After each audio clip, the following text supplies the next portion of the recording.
This is the story of the rise and fall of SEGA VR.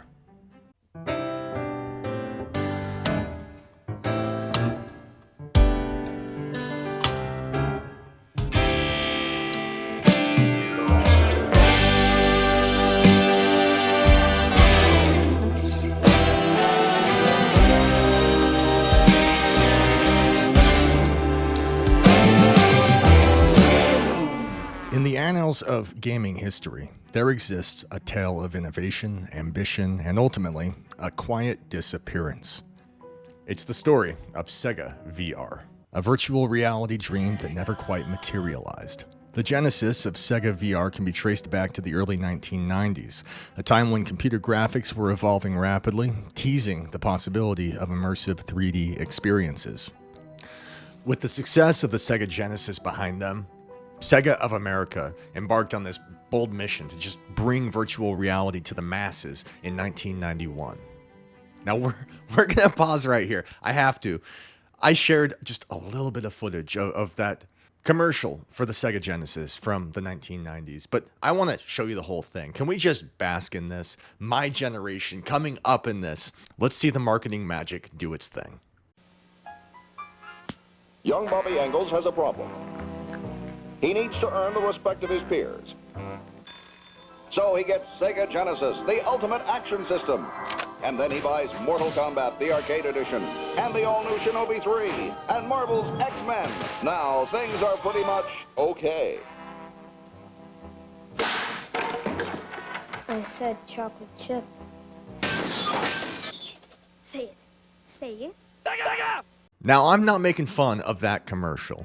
The 90s were an interesting time. It was a different climate, a different culture, and that kind of marketing just broke through to us. It got us. We had to have a Sega Genesis. But it was that kind of marketing that kind of pushed its way into this VR venture, which was kicked off by a guy named Stuart Kosoy, a seasoned expert in hardware development.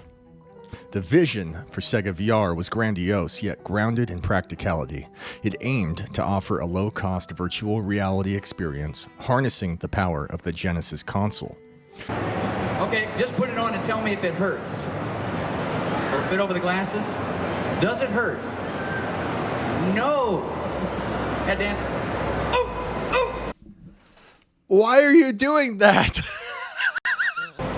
Can't see a thing, can you? That's it right there. It's a real device. Collaborating with renowned design firm IDEO, Sega crafted a sleek headset adorned in futuristic red, promising a gateway to a 360-degree game universe.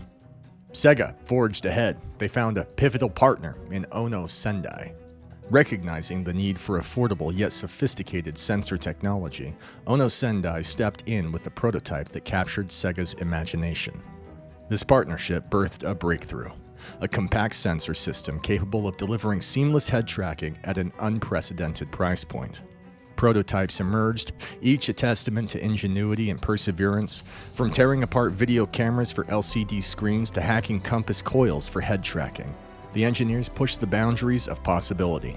Their efforts culminated in a headset equipped with dual LCD screens, inertia sensors, and built-in stereo headphones. This thing was just a technological marvel to behold. Behold!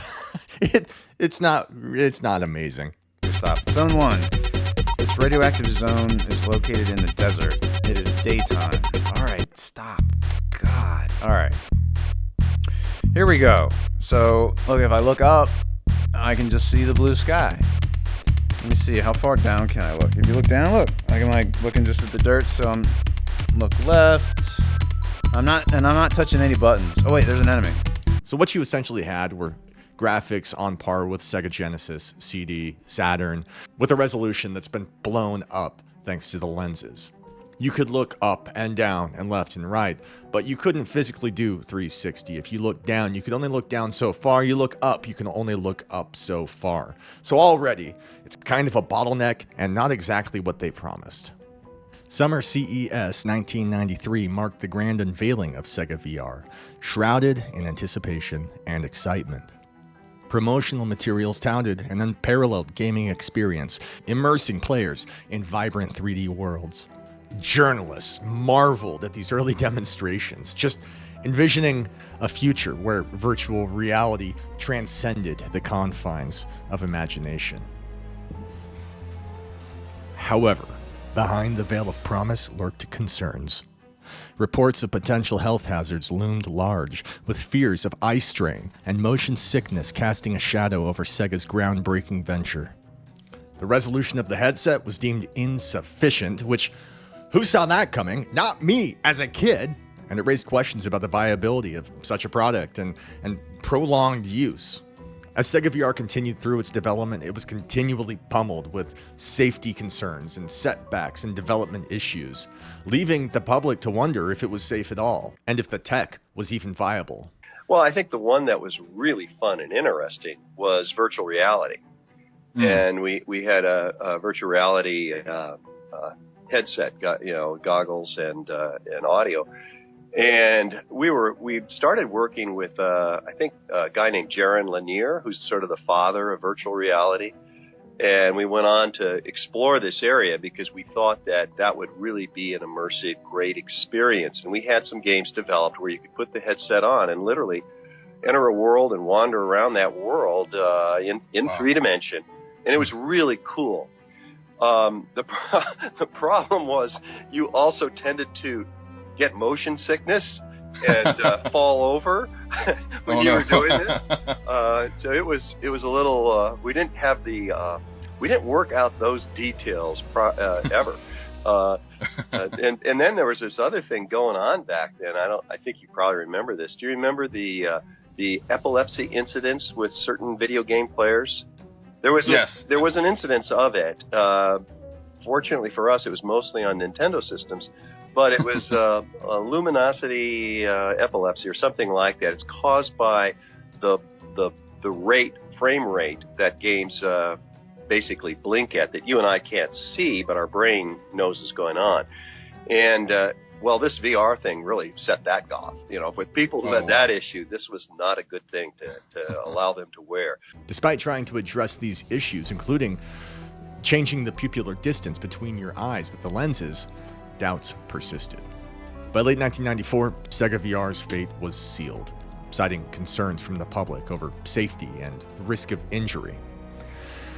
And with that, Sega quietly shelved the project, leaving behind this trail of dashed hopes and unrealized dreams of what VR could be. The gaming community, as it was back then, mourned the death of Sega VR, and the potential for what it might have done. If that had taken off back in 1994, would it have streamlined the technology? We had the Nintendo Virtua Boy, which was another failure, though that didn't offer the kind of head tracking HMD that Sega VR would have. If this had worked out, if they had persisted, would they have closed the gap between 1994 and 2015 with the rise of Oculus? What would VR look like today if they'd succeeded? Sega's ambitions were grandiose and wild. For the time, the technology just wasn't there. It was never meant to succeed with that limited resolution and the restricted degree of movement. And though Sega VR died that year, in 1995, its legacy was resurrected and forever imprinted on the silver screen when an early model of the Sega VR was featured in the Spike Lee 1995 film Clockers. Despite Sega VR's demise, they left an indelible mark on the technological landscape. VR is still maturing, with the rise of MetaQuest 3 and Pico devices, with accessories like the B-Haptics tack suit and ProTube and treadmills and incoming haptic gloves. The VR landscape is still growing. Pixels are becoming more dense. And with Sega re-entering the zeitgeist with films like Sonic the Hedgehog succeeding in the theaters, it makes me hopeful that someday they may launch another console to compete with the likes of PlayStation and Xbox, and maybe a headset to compete with the likes of MetaQuest and Valve. I'd encourage them and welcome them to submit another prototype, and I think that Sega is primed to pick up that mantle again.